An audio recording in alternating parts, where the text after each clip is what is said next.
Isang talong na may okra.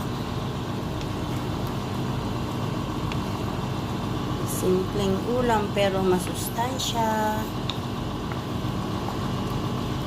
Gantong ulam lang kahit araw-araw buhay ako. Hindi ako magsasawa.